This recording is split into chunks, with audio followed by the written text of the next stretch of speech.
beloved Boss Mike Cervera. Mga kababayan ko, maging yung mga kakampi nila na mga DDS, sila rin ay nawalan na ng tiwala. Oo, nawalan ng tiwala. O, eto, paborito natin si Attorney Chico Attorney Chico, pasok. Testigo ko na alam. Pakinggan nyo to, pakinggan nyo. Tingnan nyo kung paano niya, kung paano niya sabihin na, paanong ganyan na nangyari? Wala na tuloy tiwala, di ba? Maging itong si Attorney Chico, may meron ng pagdududa. Nagdududa na kung totoo pa ba yung mga sinasabi nyo. Attorney Chico, pasok! Buong testigo ko na alam niya yung nangyari. Minsan nga nagkakamali siya. Pangalawa, hindi naman pwedeng sabihin automatic na chismoso sila, di ba? Alam mo kung sino may mali din dito? Ito sa akin lang alam naman natin may kulay na yan, hindi ba? Medyo sloppy rin yung work kasi nila Attorney Baligod. Medyo sloppy rin yung work nila Mike Defensor. Even si Senator Marcoleta, nung tinatanong nila itong mga 18 Marines. Alam mo kasi, ako matagal na akong abogado. Pagka ikaw ay meron isang testigo, ililay down mo muna yung predicate mo at saka yung basis mo para maintindihan ng tao yung konteksto at makapag-testify siya sa kung anong gusto niyang i-testify about. Di ba, dapat ito, tanungin mo muna yung isang militar, halimbawa, gaano ka nakatagal dito, bakit ka napasok, nung napasok ka, anong unang trabaho mo, anong relasyon mo kay Zaldico, bakit ka napunta sa maleta, bago yon anong ginagawa mo. Dapat dinidetalye mo lahat yon, hindi ba? Hanggang sa makarating ka doon sa ginagawa, na-establish mo ngayon yung context. Kaya ang nangyari kasi sa kanila, dahil nga 18 ito, magulo, parang sloppy yung work, parang allegations one after the other, nalilito na tayo kung saan ang punot dulo. Tapos nung nabigyan ng pagkakataon sila Marcoleta na hawakan sila at sila makapag-testify doon sa alleged Blue Ribbon Committee nila, hindi pa nila naipasa ng maayos, hindi ba? So ang nangyayari, kawawa itong 18 Marines. Because Yan, mga kababayan ko, kita nyo? Sino ngayon ang sisihin dito? Kita nyo? Alam nyo mga kababayan, si Attorney Chico, DDS yan, mga kababayan. DDS, pero siya mismo, sinasabi niya na, kita nyo mga kababayan, di ba? May maraming mali. Maging si Defensor may mali, si Baliko may mali. Sino pa? Si attorney, sino pa to? Si Marcoleta. Kaya alam nyo mga kababayan, kung sila nga sa kampo nila, hindi na sila pinagtitiwalaan, ang laki-laki na ng pagdududa sa kanila mismo, mga kakampi mismo ng mga DDS nagdududa dito sa 18 kargadores ng basura. Mga kababayan, tayo pa kaya? Kaya ngayon, ang attorney baliktad, mga kababayan, meron na lang daw iba. Kung ayaw na raw nilang paniwalaan yung 18, may 14 pa naman. Diyos ko! Doon ako natawa Natawa talaga ako doon nung sinabi ni, sino to? Sinabi ni, attorney, baliktad. Ni attorney Talikod, mga kababayan, sabi niya, kung ayaw nyo ng pagtiwalaan ang 18 na basurero, meron pa naman kaming 40. Mga kababayan, Tawan-tawa talaga ako doon sa sinabi niyang yun. Parang hindi abogado, Uy! Ay, alamin nyo na dyan, yung kayo mga DDS, alamin nyo na kung si Attorney Talikod, kakampi nyo pa. Alamin nyo na, baka mamaya nilalaglag na kayo, Argo. Argo, naniniwala ka pa ba dyan kay Attorney Talikod? Tumatalikod yan, baka kala mo. Oo, alamin nyo, sabihin mo, baka naman hindi na atin si talikod. Kasi meron ako napanood, alalang-alala, si Mike Defensor. Sabi niya, kasi binalikan ko pa si attorney doon sa loob Ang tinutukoy niya, si attorney Talikod. Baka mamaya kung ano mangyari sa kanya ron Duda rin mga kababayan. Duda si Mike Defensor na naiiwan si attorney Talikod doon kasama yung mga bagong majority senators. Oo. Talaga si alala Mike Defensor putang ina makailaglag kami nito So ayun, ano mangyayari dito mga kababayan ko? Ano mangyayari diyan? Itong mga hinayupak na itong mga ito, lahat talaga puro kalokohan Pati mga saksi, pati yung mga trolls nila, puro fake news mga kababayan tulad nito, baka nabiktima kayo nito ito. Yan. Nakikita nyo ba yan mga kababayan?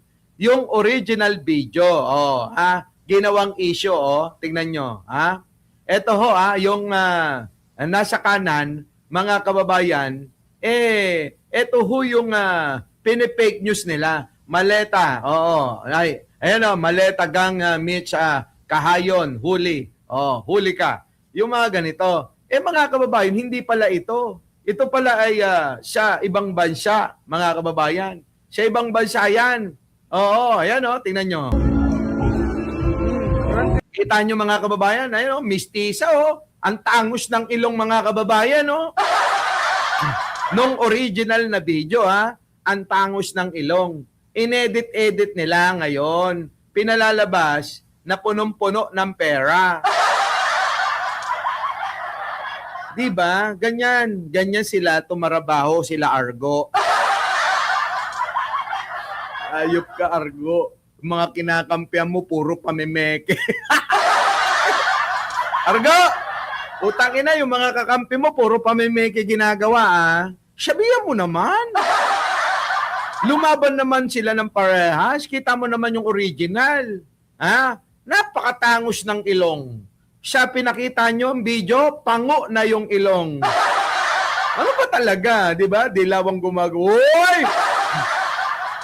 Umaano ka pa niya, walang kinalaman ng mga dilawan dyan. Huy! Ayan kita mo, malita-malitagang mga DDS yan. Ayan tingnan nyo. Rangkas. Diba? Nakita nyo yung salita, mga kababayan? Hindi naman Pilipino di ba?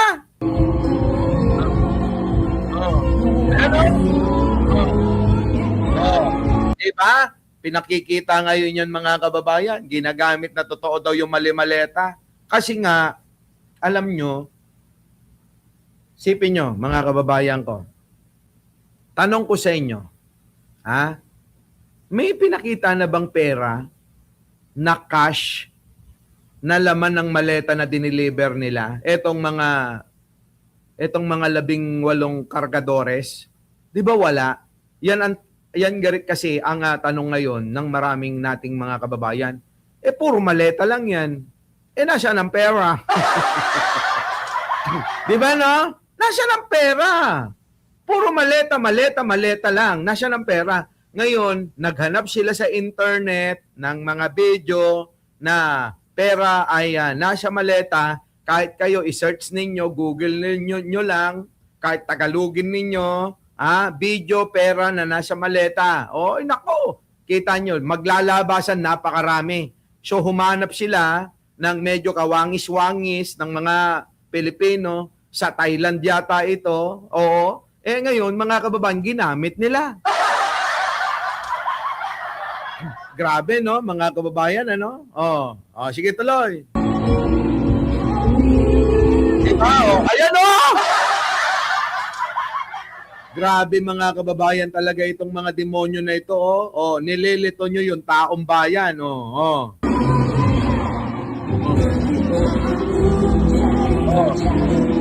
Diba, mga kababayan ko?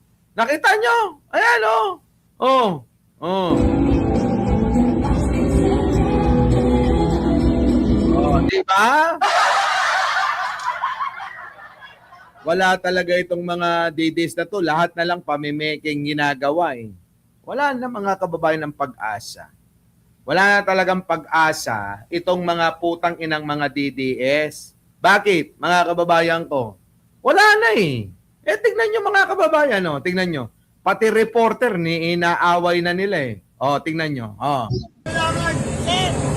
Panoorin nyo to ha. Oh, sige, eto yung pinasa ni Arnold Lopez eh. Panoorin natin to. Oh. Anong problema, ma'am? Bakit Anong news kayo? Tignan nyo yung itsura mga kababayan ng mga DDS, ano? Alam nyo yung feeling mga bakal, o purong mga daldal lang. Pero kapag ka, ano na, mga kababayan, nasa alanganin na sila, iyakan naman, ano? Parang mga Duterte talaga, iisa mga ugali ng mga putang ina. Oh, pakinggan nyo to. Sa abante po kami. Huwag kayong masyadong ano dito, ma'am. Kami na lang ang ano dito. Ano po, Maraming mainstream media, ma'am, na ang ini-edit at mali-mali ang mga ginagawa. Anong ano kayo? News? Abante po. Po? Abante po. Abante. Pasensya na kayo, ma'am. Kasi sa ginagawa sa amin, sa bawat karapatan, hindi nilalabas ang tunay na nangyari dito. Babaguhin naman. Ma'am, sabi po kasi nakaka-istorbo daw kayo dito. Ano Saka- nakakadistorbo? Ang lumalaban ba sa iyong lahi nakakadistorbo? Ang magpapahayag sa karapatan ng bansa na ito nakakadistorbo? Sino ang nakadistorbo? Yung mga magnanakaw! Nakakatawa tong mga DDS talaga, no? Kahit na wala na silang, kita mo yung bata mo, Argo, kahit wala na sa, wala na sa, tamang katwiran, hala, sige pa rin ng sige ang putang ina eh. Oh, tingnan mo. Na hanggang ngayon, hindi pinapakulong! Yung nakakadisturbo, ikaw, media ka! Magpapakita ng tunay na nangyari sa bansa! Ha? Huwag ka magsalita na Walang pagkakaiba ito kay Marcoleta, galit na galit sa media. Mukhang bata ni Marcoleta ito, mga kababayan, ha? Bata ni Marcoleta. Galit eh. Oh, ayan, tingnan nyo, nagwawala, oh. Pero mo taga-media, gaganyanin mo. Oh. nakakadisturbo! Ang nakakadisturbo! May mainstream media, pero hindi nilalabas ang tunay na nangyayari sa bansa! Yan ang nakakadisturbo! Lahat po kino-cover natin. Pero ano po, bakit po ayaw niyo pa rin siya? Bakit hindi mo tanongin ang sarili mo? Nakakaya kayo, putang ina nyo. Puta, hindi man lang kayo pagmalaki ni Argo dito. Ito yung sinasabi ko mga kababayan na kung paano sila makipag-usap, 'di ba? Kung paano sila makipagtalastasan, 'di ba? Ang pangit eh. Ano naman kung puntahan kayo ng media diyan? Pasalamat nga kayo eh, 'di ba? Oh. Kayo na pinupuntahan ng media para ma-interview. 'Di ba? Oh. Ako, kailangan ko pang pumunta ng studio ng Channel 5 para ma-interview nila. Kayo na pinuntahan, no? Mr. Tokwa, my pets hobbies. Nako, ewan ko. Yung mga itsura, mga kababayan, parang, alam nyo yon? Tingnan nyo, may hawak na cellphone. Ganito kasi, eto, paliwanag natin, Boss Mike, Paliwanag natin. Kasi, mga kababayan, ganyan lang yung kaya nilang gawing content. Yan yung mga ganyan. Yung mayroong komisyon, mayroong mga sagutan, may mga away. Ganyan yung gusto nilang mga content. Kasi mga bobo nga. Yung mga bata ni Argo, mga bobo. Tangina! Ang bububo eh. Oo. Edgar Tombok. Oo. Replay po tayo, Edgar Tombok, replay. Di ba? Oo.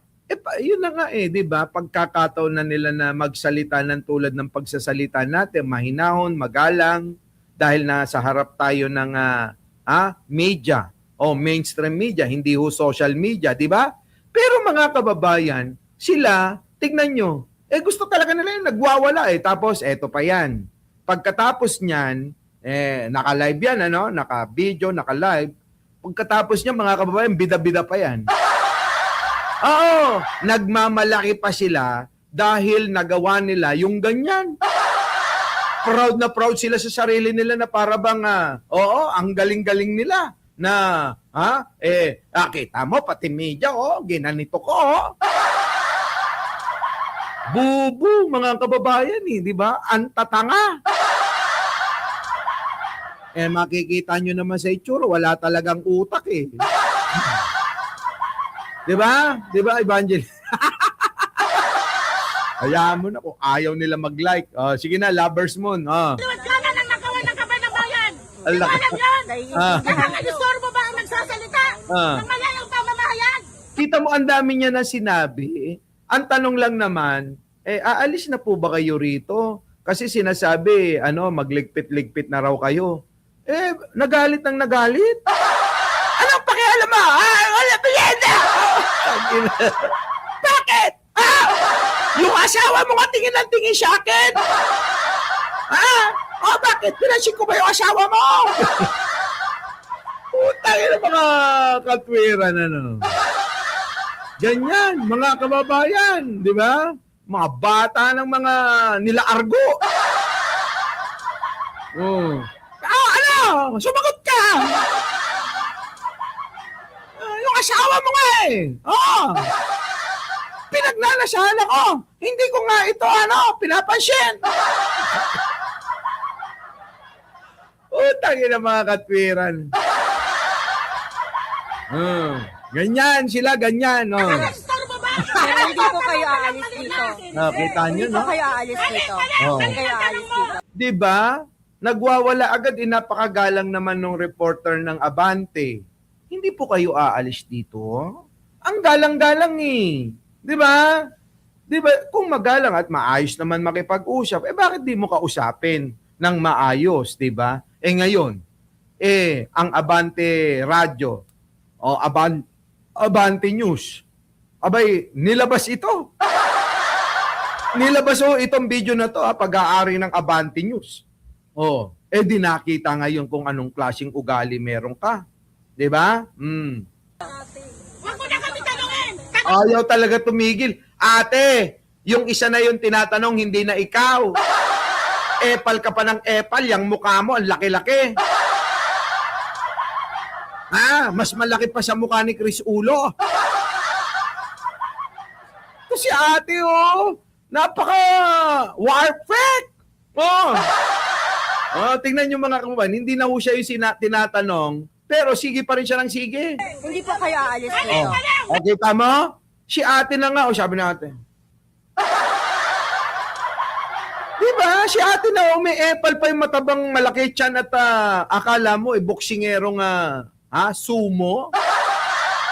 Pang sumo ito sige tuloy. Hindi kayo aalis dito. Tignan nyo, Tanungin! Tanungin mo sarili mo! Pero hindi po kayo aalis Alam mo dito. naman sa natin! Si ate! Hindi! Wala Tigil ko na tigil. pakialam! Tanong ko! Sige, ikaw na. Sabi ng reporter, sige, ikaw na. Hindi naman ikaw yung tinatanong. Sige, ikaw na nga. Kita nyo mga kababayan, hawak-hawak yung cellphone, Siyempre, pagkakataon ini. Hahangaan na ako ng mga fans ko neto. Hahangaan na ako ng makakapanood neto dahil matapang ako. Ganon mga kababayan ng katwiran nila.